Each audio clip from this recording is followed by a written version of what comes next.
أنزا، وهي منطقة تقع بالقرب من مدينة أكادير في جنوب المغرب، تحمل تاريخاً طويلاً ومعقداً يمتد لقرون عديدة. على الرغم من أن المصادر التاريخية المباشرة عن أنزا قليلة نسبياً، إلا أن المنطقة التي تقع فيها شهدت تواجداً بشرياً منذ العصور القديمة. يعتقد أن المنطقة كانت مأهولة بالسكان منذ العصور الحجرية، كما يتضح من الأدوات الحجرية والآثار التي تم العثور عليها في مناطق قريبة. العصر الإسلامي.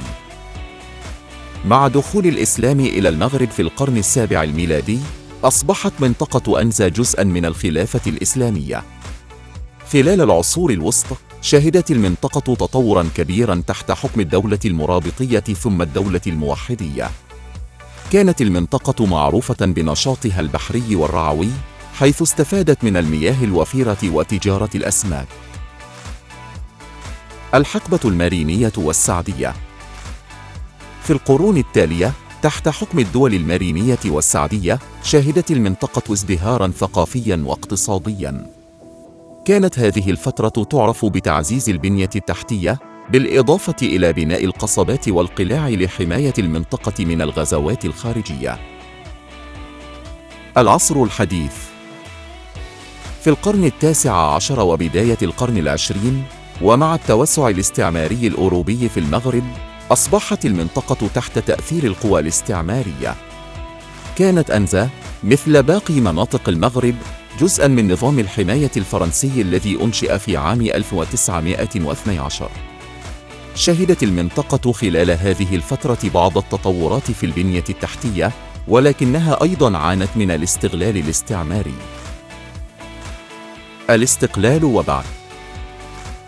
بعد حصول المغرب على استقلاله في عام 1956، بدأت منطقة أنزا في التطور والنمو بشكل ملحوظ. الحكومة المغربية ركزت على تطوير البنية التحتية في المنطقة، بما في ذلك الطرق والمدارس والمستشفيات. في الستينيات والسبعينيات، شهدت أنزا نمواً سكانياً كبيراً مع انتقال العديد من الناس إلى المنطقة بحثاً عن فرص عمل في الصيد البحري. أنزا اليوم تعتبر أنزا منطقة حيوية بالقرب من مدينة أكادير. المنطقة معروفة بشواطئها الجميلة ومينائها الصغير الذي يستخدم من قبل الصيادين المحليين. السياحة تلعب دوراً مهماً في الاقتصاد المحلي، حيث تجذب الشواطئ والمنتجعات الزوار من جميع أنحاء العالم. بالإضافة إلى السياحة، يظل الصيد البحري من الأنشطة الاقتصادية الرئيسية في أنزا. المنطقة محاطة بموارد بحرية غنية توفر فرص عمل ودخل للسكان المحليين. التحديات والمستقبل.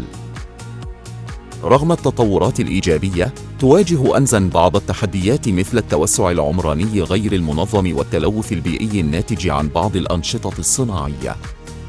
الحكومة المحلية تعمل على تنفيذ خطط تنموية لتحسين البنية التحتية وحماية البيئة، بما في ذلك مشروعات لإدارة النفايات وحماية المناطق الطبيعية.